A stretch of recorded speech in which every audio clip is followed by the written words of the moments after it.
الحمد لله نحمده ونستعينه ونستغفره ونؤمن به ونتوكل عليه ونعوذ بالله من شرور أنفسنا ومن سيئات أعمالنا من يهده الله فلا مضل له ومن يضلل فلا هادي له ونشهد أن لا إله إلا الله وحده لا شريك له ونشهد أن سيدنا ومولانا محمدا عبده ورسوله أرسله الله إلى الناس كافة بشيرا ونذيرا وداعيا إلى الله بإذنه وسراجا منيرا أما بعد فأعوذ بالله من الشيطان الرجيم بسم الله الرحمن الرحيم وضربنا على آذانهم في الكهف سنين عددا ثم بعثناهم لنعلم أي الحزبين أحصى لما لبثوا أمدا نحن نقص عليك نبأهم بالحق إنهم فتية آمنوا بربهم وزدناهم هدى وربطنا على قلوبهم إذ قاموا فقالوا ربنا رب السماوات والأرض لن ندعو إلها لقد قلنا إذا شططا هؤلاء قوم اتخذوا من دونه آلهة لولا يأتون عليهم بسلطان بين فمن أظلم ممن افترى على الله كذبا وإذ اعتزلتموهم وما يعبدون إلا الله فأووا إلى الكهف ينشر لكم ربكم من رحمته ويهيئ لكم من أمركم مرفقا وترى الشمس إذا طلعت تزاور عن كهفهم ذات اليمين وإذا غربت تقرضهم ذات الشمال وهم في فجوة ذلك من آيات الله من يهد الله فهو المهتد ومن يضلل فلن تجد له وليا مرشدا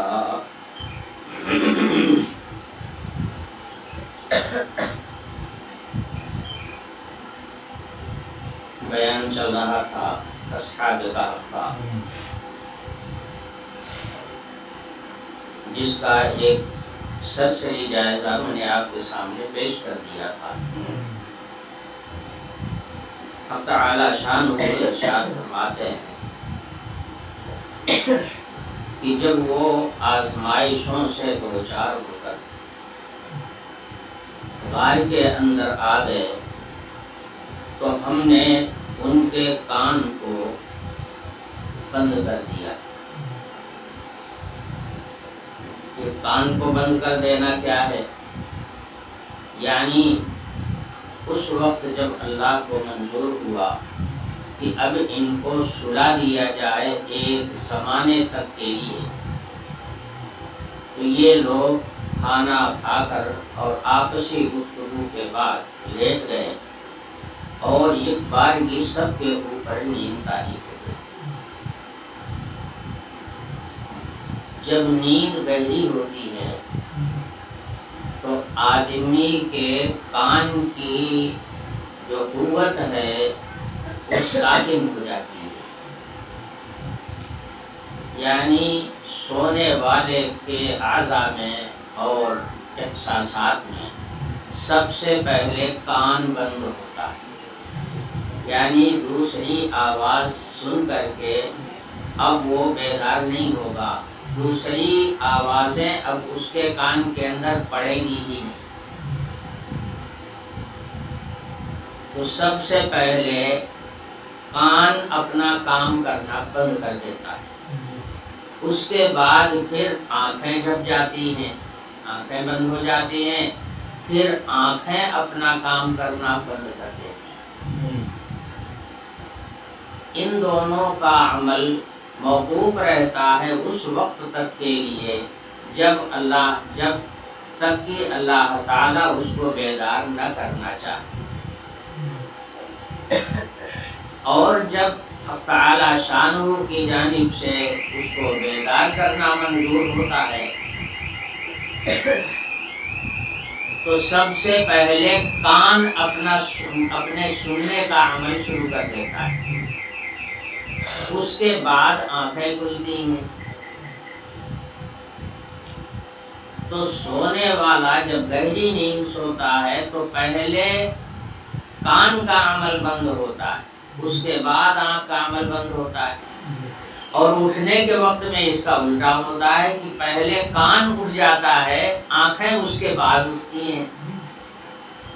پہلے کان اپنا کام کرنا شروع کرتا ہے، آنکھیں اپنا کام کرنا شروع کرتی ہیں۔ یہی وجہ ہے کہ آپ دیکھیں گے کہ جب نیند پوری ہو جاتی ہے تو کوئی ذرا سی آواز ہوئی تو آدمی اٹھ جاتا ہے، کیا ہوا بھائی کیا ہوا، پوچھنا شروع کرتے ہیں کیا ہو گیا۔ بات یہی ہے کہ پہلے کان کام کرنا شروع کرتا ہے، کان میں آواز پہلے آتی ہے، اس کے بعد پھر آنکھیں کھل جاتی ہیں، اور پھر تمام اعضاء جو ہیں مستعد ہو جاتے ہیں اپنے اپنے کام پر۔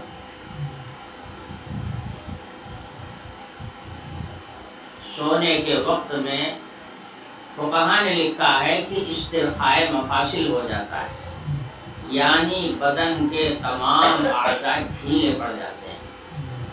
یہی وجہ ہوتی ہے کہ سو کر اٹھنے کے بعد میں آپ دیکھیں تو کچھ دیر تک تو آدمی آنکھیں ملتا ہے، کچھ دیر تک ادھر ادھر کرتا ہے، ہاتھ سیدھا کرتا ہے، پھر پیر سیدھا کرتا ہے، کچھ دیر تک اٹھنے کے بعد بیٹھا رہتا ہے، اس کے بعد پھر جا کر کے کچھ دیر کے بعد کھڑا ہوتا ہے۔ وجہ اس کی یہی ہے کہ سارے کے سارے اعضاء ساکن ہو جاتے ہیں، اپنی اپنی جگہ پر ان کا عمل موقوف ہو جاتا ہے۔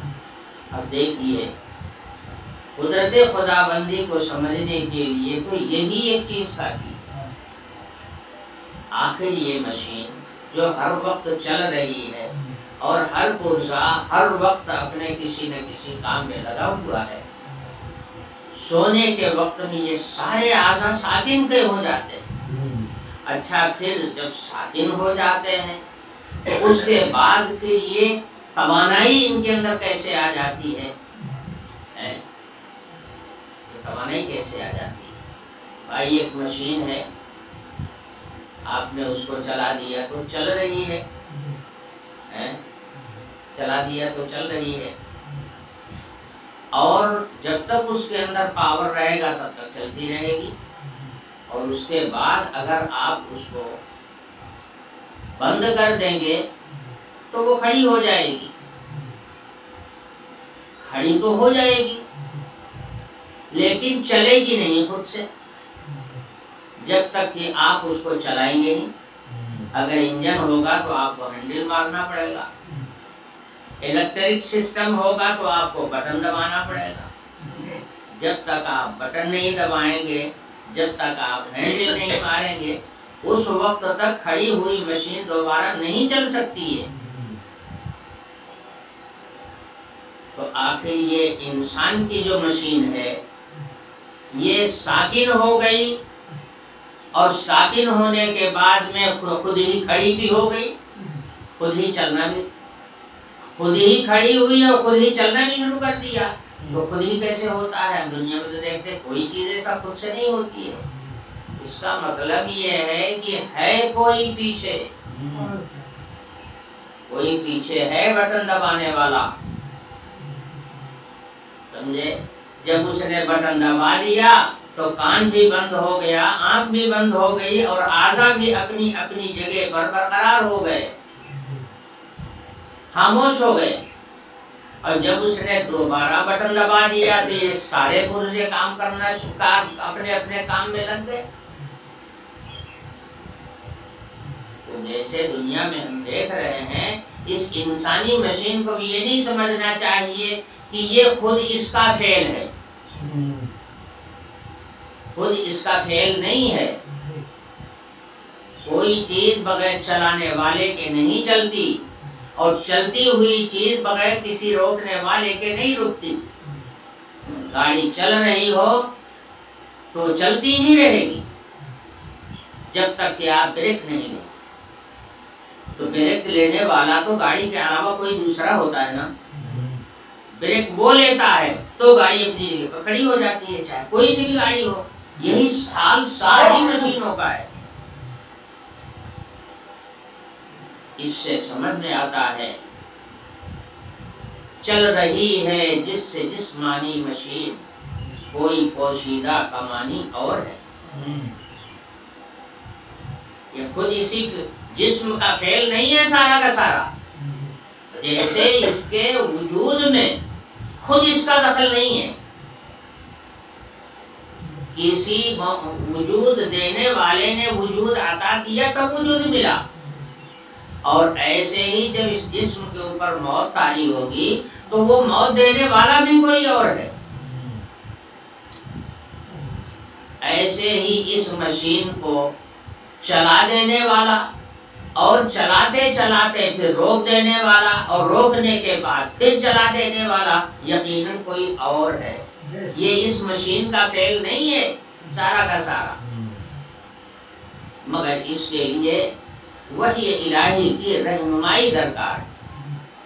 جو لوگ اللہ کی وحی پر ایمان رکھتے ہیں اور اللہ کی وحی کے ذریعے سے استفادہ کرتے ہیں، ایسے لوگوں کی آنکھیں کھلتی ہیں اور یہ باتیں ان کی سمجھ میں آتی ہیں.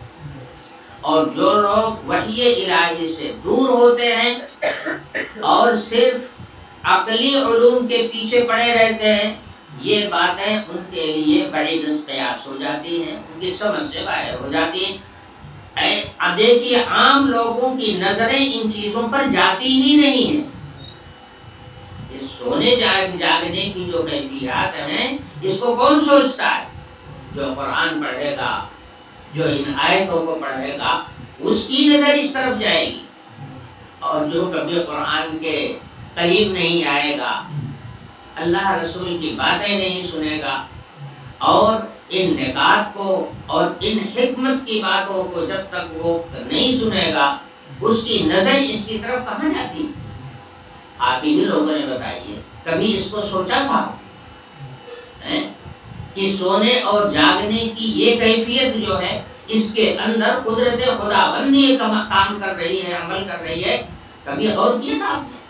آج جب میں بتا رہا ہوں اس آیت کے ضمن میں، تب ہر آدمی کی سمجھ میں آ رہی ہے بات.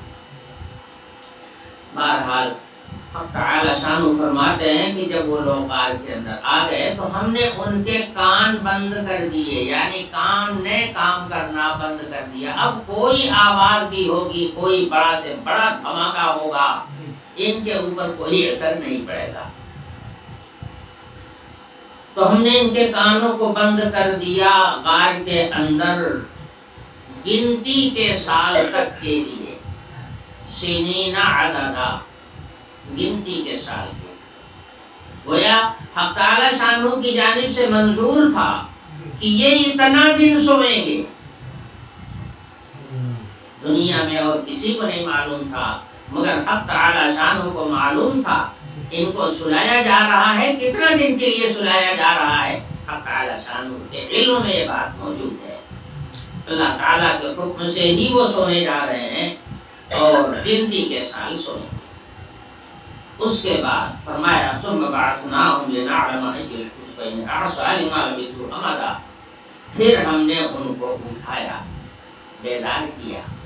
ان کی نیند اتنی لمبی نیند کہ 300 سال تک وہ سوتے رہے. اس کے بعد ہم نے ان کو بیدار کیا، اس لیے تاکہ یہ ظاہر کر دیں ہم کہ دو فرقے ہیں ان کے درمیان میں اس سلسلے میں کہ کوئی جب یہ لوگ جاگے ہیں تو کوئی یہ کہہ رہا تھا یار لمبی نیند ہم لوگ سو گئے. پوچھا کہ کتنا سوئے ہوگے؟ کہنے لگے ہمیں تو ایسا لگتا ہے جیسے کہ ایک دن کے قریب سو گئے، یعنی رات دن کے قریب سو گئے. ایک دن سے کہ قریب ہم لوگ راتوں دن سوتے رہ گئے، چند گھنٹے کم ہو گئے، باقی پورا دن سوتے رہ گئے. دوسرا گروہ یہ کہہ رہا تھا کہ نہیں بھائی، ہمیں تو ایسا لگ رہا ہے کہ 24 گھنٹے سے بھی زیادہ ہم لوگ سو گئے. تو 24 گھنٹے سے کم اور 24 گھنٹے سے زیادہ سونے کے سلسلے میں آپس میں اختلاف ہو رہا تھا۔ حالانکہ دونوں ہی بات یقین واقعے کے موافق نہیں تھی، اس لیے کہ ان کے سونے کی مدت تو 300 سال تک محیط رہی ہے، لمبی مدت رہی ہے، وہاں تک نہیں پہنچ پائے۔ تعالیٰ شان فرماتے ہیں تاکہ ہم اس بات کو ظاہر کر دیں کہ لمبی مدت کتنی رہی ہے اور کس نے اس کو یاد رکھا ہے اور کس کو یاد نہیں ہے۔ حقیقت یہ ہے کہ ان میں سے کسی کو بھی اس کا پتہ نہیں تھا کہ ہم 300 سال سوتے رہے۔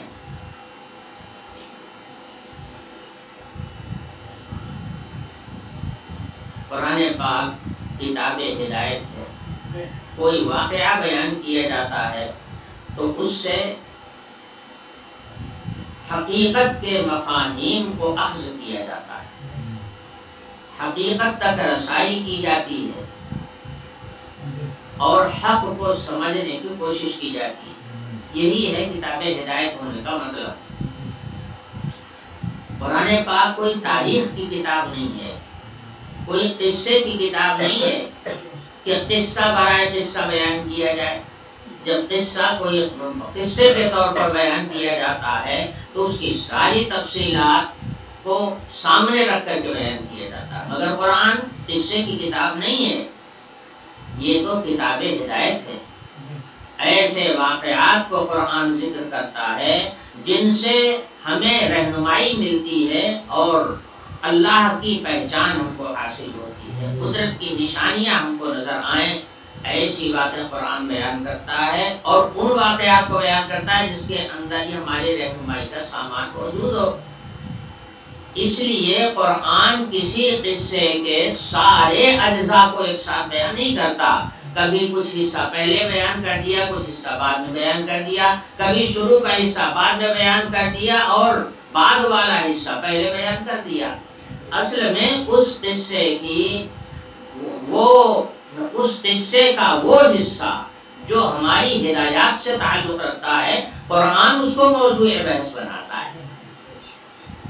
اب ان لوگوں نے سوال کیا تھا کہ ان نوجوانوں کا قصہ کیا ہے، نوجوانوں کا واقعہ کیا ہے۔ ظاہر ہے کہ ان نوجوانوں کا واقعہ دین کی حفاظت سے تعلق رکھتا ہے۔ انہوں نے جو قربانی پیش کی وہ اپنے دین کی حفاظت کی خاطر پیش کی۔ انہوں نے اپنی زندگی کو داؤں پر لگایا تو اپنے دین کی حفاظت اور اپنے عقائد کو سلامت رکھنے کی خاطر لگایا۔ بہرحال یہ سوال ہوا تھا۔ اب تعالیٰ شان فرماتے ہیں نحن نقص علیک نبأہم بالحق، ہم ان لوگوں کے قصے کو اور ان لوگوں کی خبر کو سچائی کے ساتھ بیان کرتے ہیں، یعنی سچی خبر ہم بیان کرتے ہیں۔ لوگوں میں جو خبر ان کی مشہور ہے وہ تو طرح طرح کی ہے، ہر بیان کرنے والا اپنے انداز سے بیان کرتا ہے، مگر ہم سچی بات بیان کر رہے ہیں، جو سچائی ہے ان کے واقعے میں اس کو بیان کر رہے ہیں۔ انہم فتیۃ آمنوا بربہم وزدناہم ہدی، یہ چند نوجوان تھے جو اللہ پر ایمان رکھتے تھے، اپنے رب پر ایمان رکھتے تھے اور ہم نے ہدایت میں ان کو بڑھا دیا تھا۔ ہدایت کے دو درجات ہیں۔ ایک درجہ تو یہ ہے کہ آدمی کو علم کے لحاظ سے ایک بات معلوم ہو گئی، یعنی ایک بات اس کی معلومات میں آ گئی، مثلا اللہ ہے، اللہ موجود ہے، اللہ کے وجود کا اس نے اقرار کر لیا، مان لیا اور مسلمانوں کے زمرے میں اپنے آپ کو داخل کر لیا۔ ایک تو ہے ایمان کا یہ درجہ، اور ایک ہے ایمان کا حقیقی درجہ، اور وہ یہ ہے کہ جو بات زبان سے کہہ رہا ہے، شہادت دے رہا ہے اللہ کے وجود کی اور رسول اللہ صلی اللہ علیہ وسلم کی رسالت کی، یہ بات صرف اس کی زبان ہی تک نہیں ہے، بلکہ زبان سے آگے بڑھ کر کے اس کے دل و جان میں یہ بات راسخ ہو گئی۔ اب آپ دیکھیں دونوں کے درمیان میں فرق ہے، ایک کو ایمان پہلے درجے کو ایمان مجازی کہیں گے، اور یہ جو دوسرا درجہ ہے اس کو ایمان حقیقی کہا جاتا ہے۔ تو یہ دو درجات ہیں، معتبر دونوں ایمان ہیں۔ جب آدمی نے زبان سے اقرار کر لیا اور شہادت پیش کر دیا کہ میں گواہی دیتا ہوں کہ اللہ موجود ہے اپنی ذات و صفات کے ساتھ، اور اس کے علاوہ کوئی معبود نہیں ہے، اور رسول اللہ صلی اللہ علیہ وسلم جو ہیں یہ اللہ کے رسول ہیں، جب آدمی نے زبان سے اقرار کر لیا تو بس وہ اسلام میں داخل ہو گیا، اب اس کو مسلمان سمجھا جائے گا۔ اگر کوئی عمل اس کا ایسا بھی ہوا کہ جو بظاہر اس کے خلاف ہم کو معلوم ہو رہا ہے، تو بھی جب تک دلیل شرعی نہ قائم ہو جائے گی اس کو ایمان سے خارج نہیں کیا جا سکتا، اس کو مسلمان ہی سمجھا جائے گا۔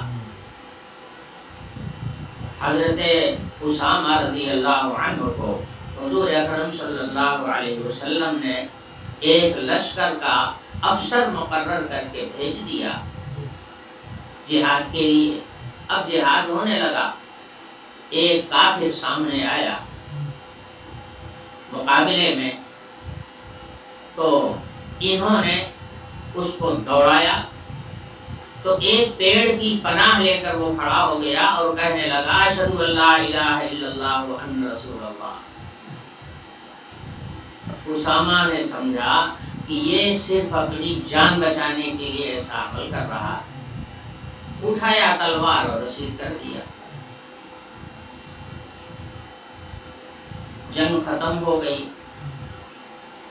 صحابہ واپس آئے، اسامہ نے اپنی کارروائیاں پیش کیا تو اس میں یہ واقعہ بھی بتایا۔ حضور اکرم صلی اللہ علیہ وسلم سخت ناراض ہوئے، سخت ناراض ہوئے، فرمایا حلا شققت قلبہ، کیوں ایسا کیا تم نے؟ اسامہ نے کہا کہ یا رسول اللہ وہ پکا کافر تھا، میرے مقابلے میں آیا تھا اور وہ مجھے مار دینے کے چکر میں تھا، لیکن جب اس نے سمجھا کہ میں کامیاب نہیں ہو سکوں گا تو اس نے بہانہ بنا کر اپنی جان بچانے کی خاطر اس نے کلمہ شہادت کا استعمال، تو گویا کلمہ شہادت اس کے اندر سے نہیں نکل رہا تھا، بلکہ اپنی جان بچانے کی خاطر وہ ہتھیار کے طور پر کلمہ شہادت کو استعمال کر رہا تھا۔ حضور اکرم صلی اللہ علیہ وسلم نے فرمایا تم ظاہر کے مکلف ہو کہ باطن کے مکلف ہو؟ جو زبان سے دیکھو گے، جو ظاہر میں دیکھو گے، تم اس کے اوپر حکم لگاؤ گے کہ تم اس کا دل چیر کر کے دیکھو گے۔ تو حضور نے فرمایا اللہ شققت قلبہ، تو تم نے تو اگر تم کو یقین نہیں تھا تو اس کا دل چیر کے دیکھ لیا، تم نے اس کا دل کیوں نہیں چیر لیا؟ یعنی سخت ناراض ہوئے، بڑی برہمی کا اظہار فرمایا۔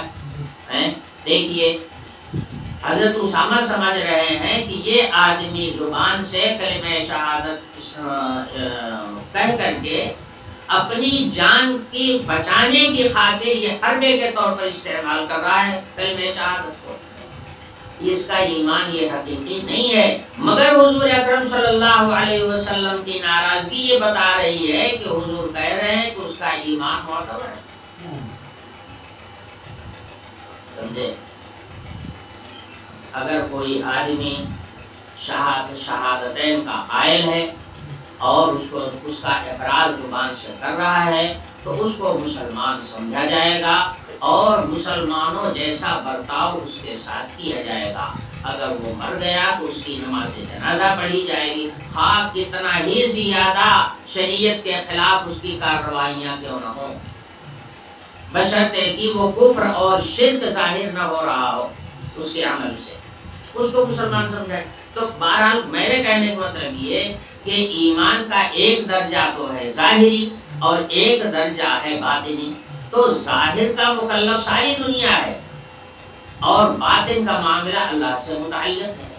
لیکن جب ایمان ظاہر سے آگے بڑھ کر کے باطن تک راسخ ہو جاتا ہے تو پھر وہ خود بخود جھلکنے لگتا ہے، وہ اندر سے چھلکنے لگتا ہے اور معلوم ہو جاتا ہے کہ یہ ایمان حقیقی تک پہنچ چکا ہے۔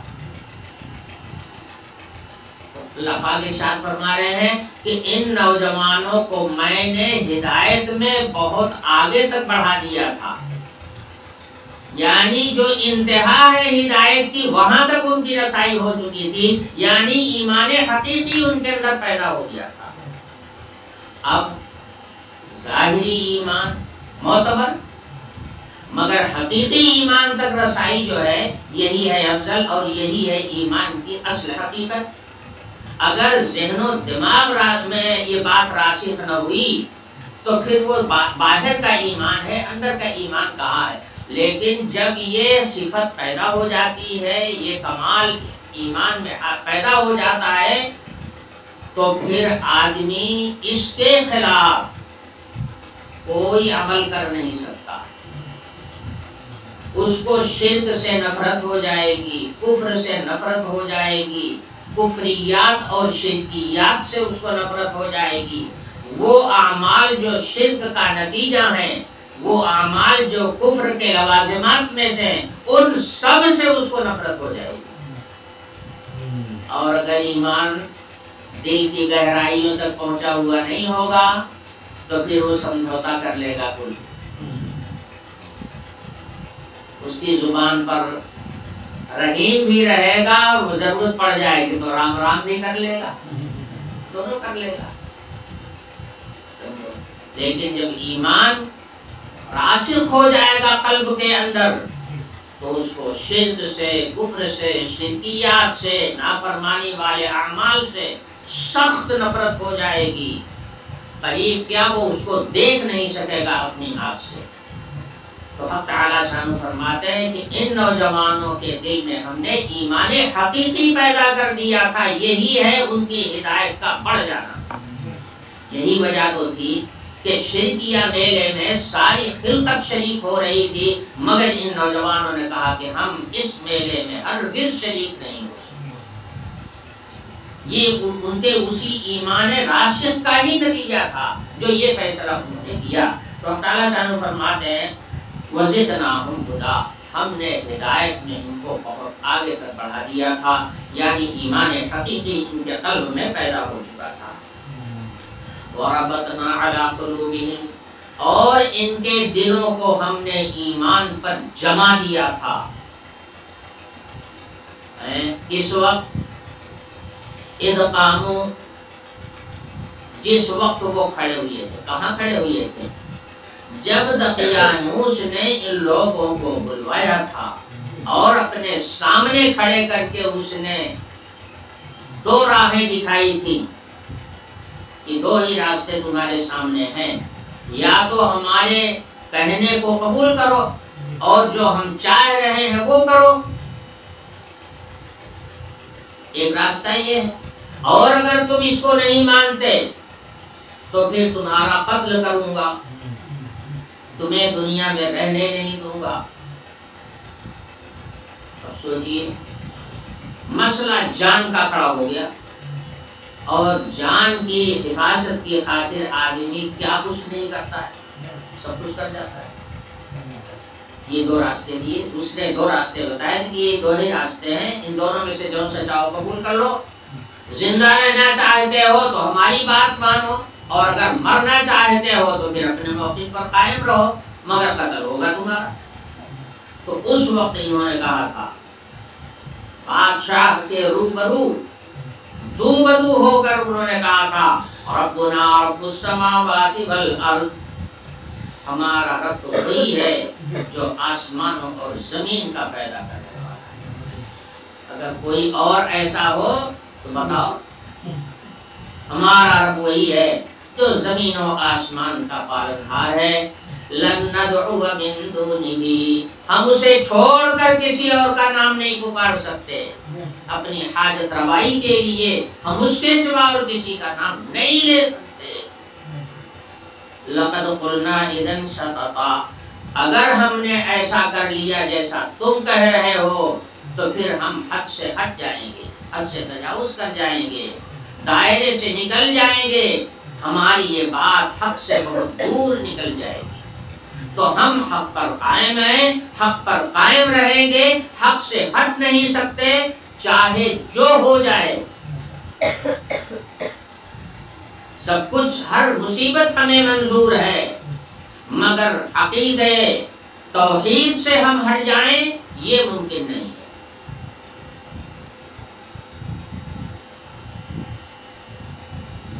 حضرت عمر رضی اللہ عنہ کی بہن جن کا نام فاطمہ تھا، جب وہ ایمان لے آئیں اور ان کے شوہر بھی مسلمان ہو گئے، ایمان لے آئے، تو حضرت عمر ان کو سزا دینے کے لیے ان کے گھر پہنچ گئے، مارا پیٹا، یہاں تک کہ ان کو لہو لہان کر دیا۔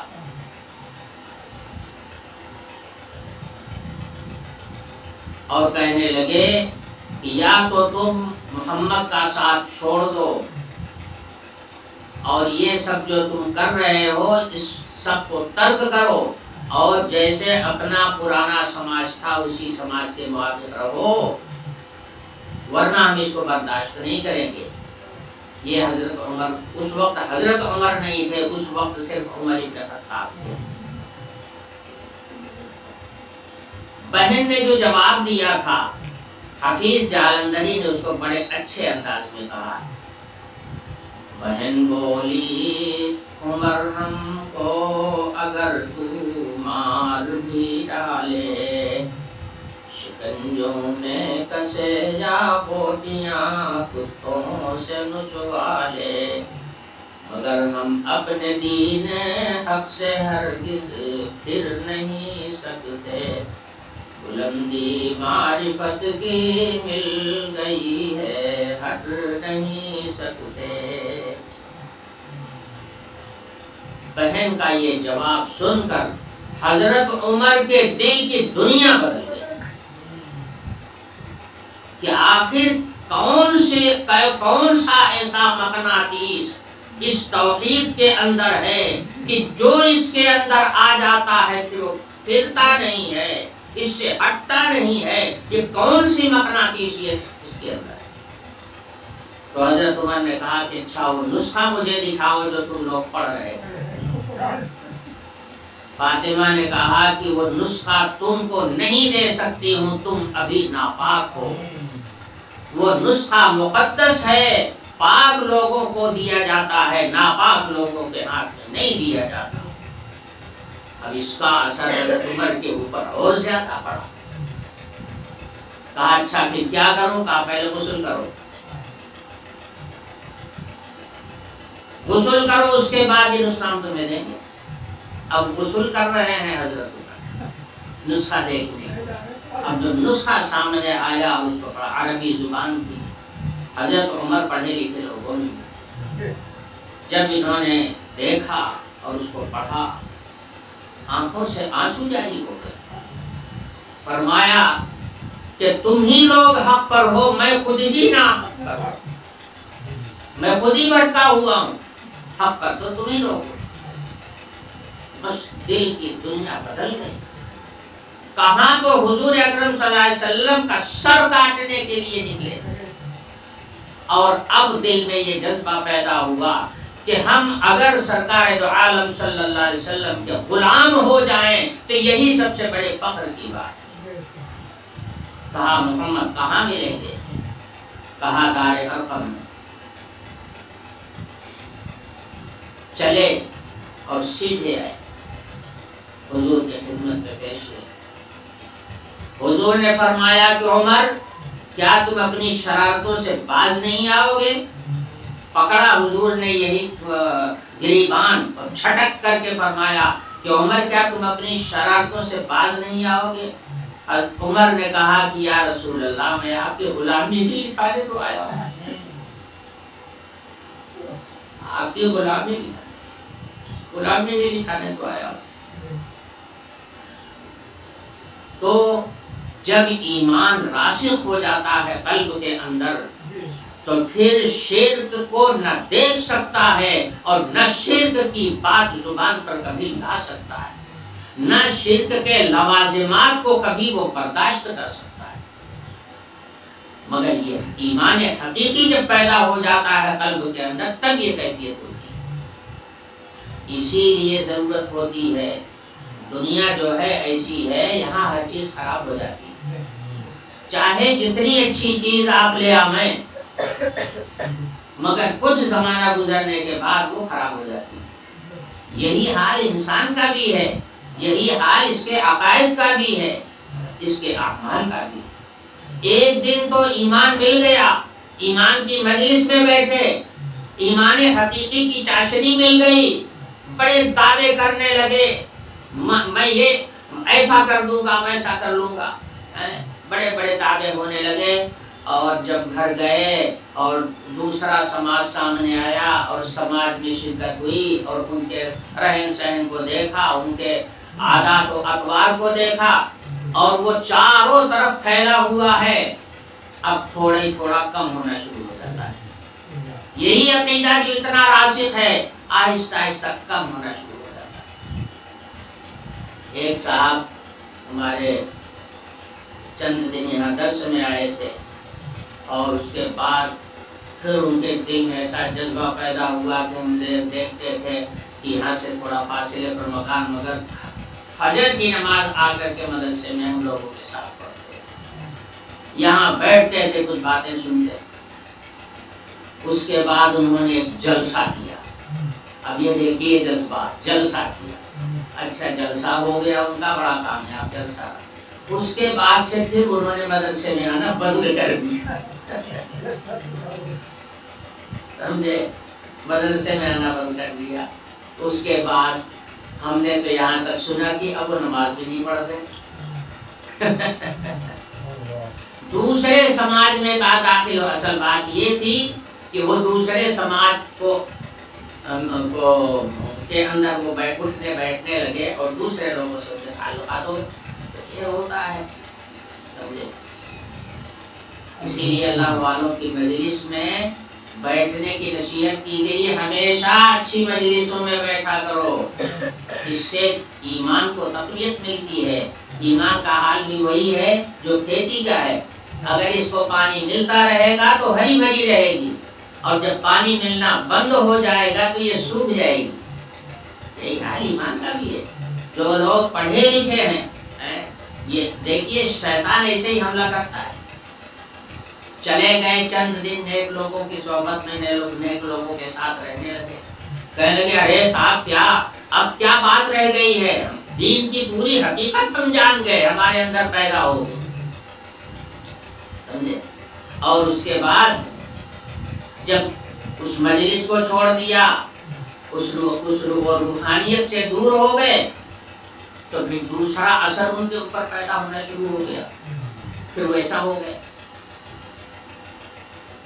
چچا رحمت اللہ علیہ کے زمانے میں ایک نوجوان یہی کا رہنے والا تھا، ضلع پرتاپ گڑھ کا، بمبئی میں رہتا تھا۔ اس کو سنک کی صورت پیدا ہو گئی، یعنی دماغی توازن اس کا بگڑ گیا۔ تو وہ اس کو کسی نے بتایا کہ حضرت کے پاس چلے جاؤ، تم ٹھیک ہو جاؤ۔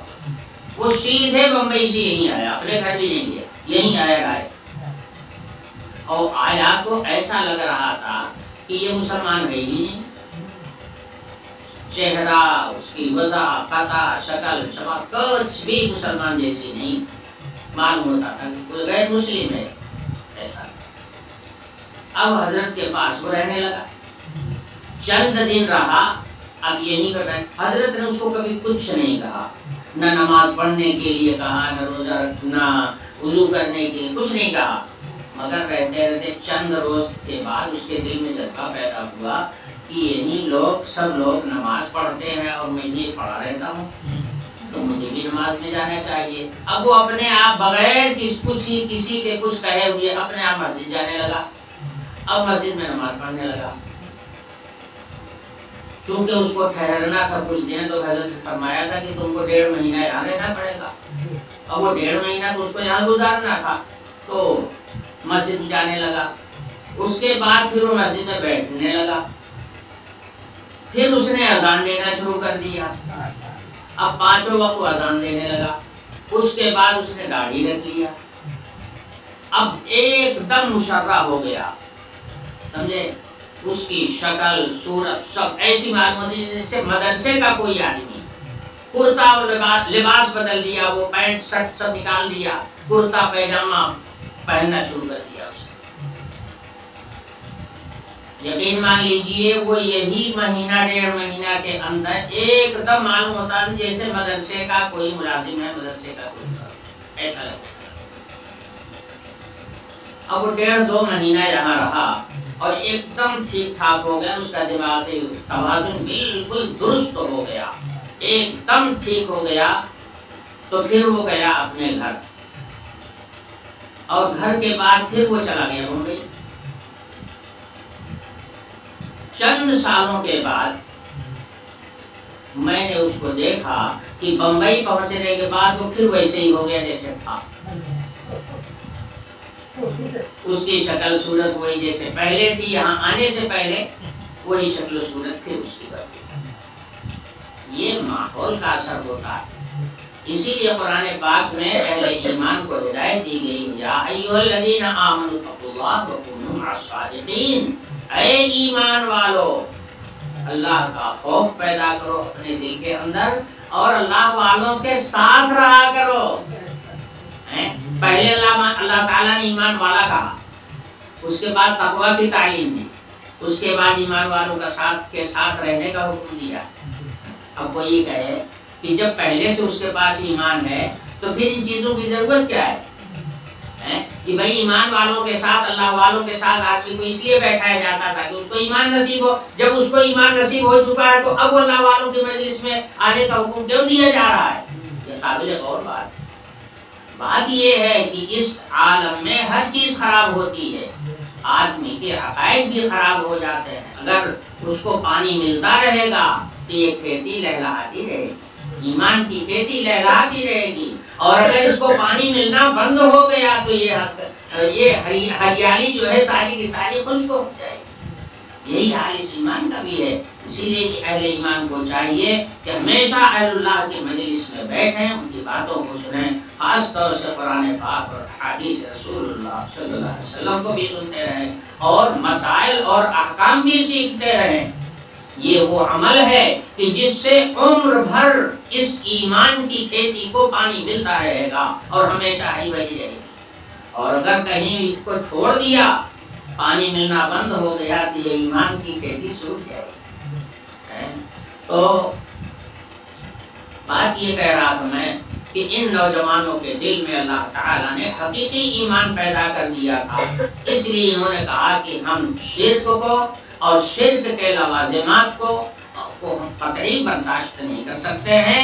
ہماری جان چاہے رہے اور چاہے ابھی چلی جائے, ہمیں اس کی کوئی پرواہ نہیں.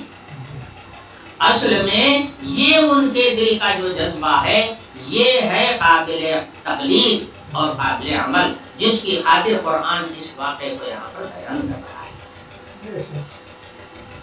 اور ساتھ ساتھ ان نوجوانوں نے یہ بھی کہا تھا, ہؤلاء قوم اتخذوا من دونه آلہۃ, یہ ہماری قوم کے لوگ جو شرک میں مبتلا ہو گئے ہیں اور خدائے واحد کو چھوڑ کر دوسرے معبودان باطل کے اقراری بن گئے ہیں, یہ گمراہ ہیں اور یہ باطل پر ہیں.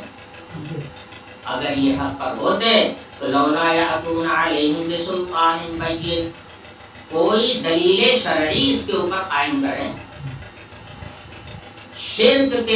اگر شرک کو جائز سمجھتے ہیں, غیر اللہ کی پرستش کو اگر یہ درست سمجھتے ہیں تو یہ کوئی دلیل پیش کریں.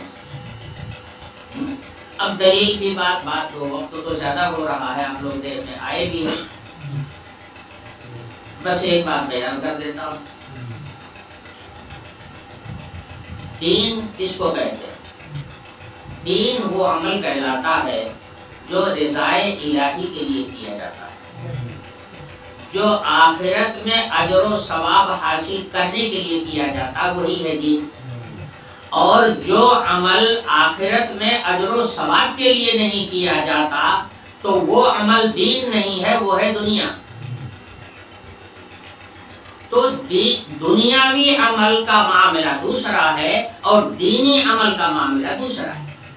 اب دین ہے کیا چیز؟ دین نام ہے اس چیز کا جو اللہ پاک کے یہاں سے بندوں کے لیے آیا ہو۔ اللہ کا پیغام بندوں کے لیے فرشتوں اور رسولوں کے ذریعے سے جو پیغام آیا ہے وہی ہے دین، اور جو اس سے مستنبت ہے وہ ہے دین، وہی ہے دین۔ اس کے علاوہ اگر کوئی آدمی اپنی عقل سے کوئی مضمون مرتب کر کے اس کے اندر شامل کر دے تو وہ دین نہیں ہو سکتا۔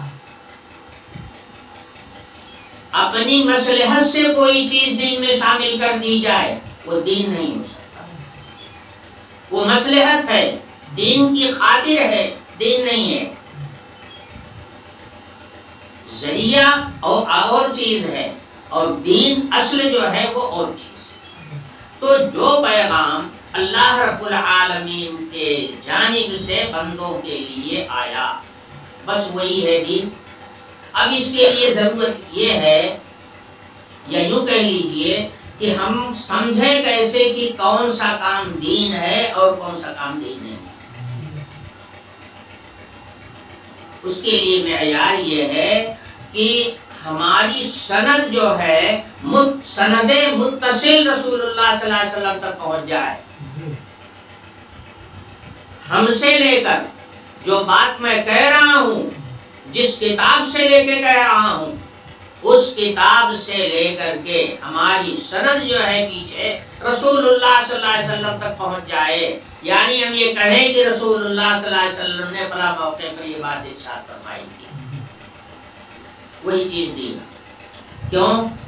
اچھا اب آپ سوچیں گے، آپ نے بھی کہا تھا کہ جو پیغام اللہ کے پاس سے آئے وہ دین ہے، اور آپ کہہ رہے ہیں کہ رسول اللہ تک سند پہنچ جائے تو دین ہے۔ تو یاد رکھیے گا رسول اللہ صلی اللہ علیہ وسلم جو بولتے ہیں وہ اللہ کی بتائی ہوئی بات ہوتی ہے۔ اس لیے رسول اللہ صلی اللہ علیہ وسلم تک اگر ہماری سند پہنچ گئی تو ڈائریکٹ وہ اللہ تک پہنچ گئی، وہ ڈائریکٹ اللہ تک پہنچ گئی۔ قرآن نے ضمانت دی ہے، ما ينطق عن الهوى ان هو الا وحی یوحی، میرا نبی جو بولتا ہے وہ اللہ کی وحی سے بولتا ہے، وہ وحی الہی ہوتی۔ تو ہمارے جس دینی نظریے کی یا دینی حکم کی سند رسول اللہ صلی اللہ علیہ وسلم تک پہنچ جائے وہی دین، اور جس کی سند رسول اللہ تک نہ پہنچے یا اللہ تک نہ پہنچے وہ دین نہیں ہے۔ اس لیے ان لڑکوں نے کہا تھا لولا یاتون علیہم بسلطان بین، کوئی کھلی دلیل کیوں نہیں پیش کرتے ہیں شرک کے حق ہونے کی۔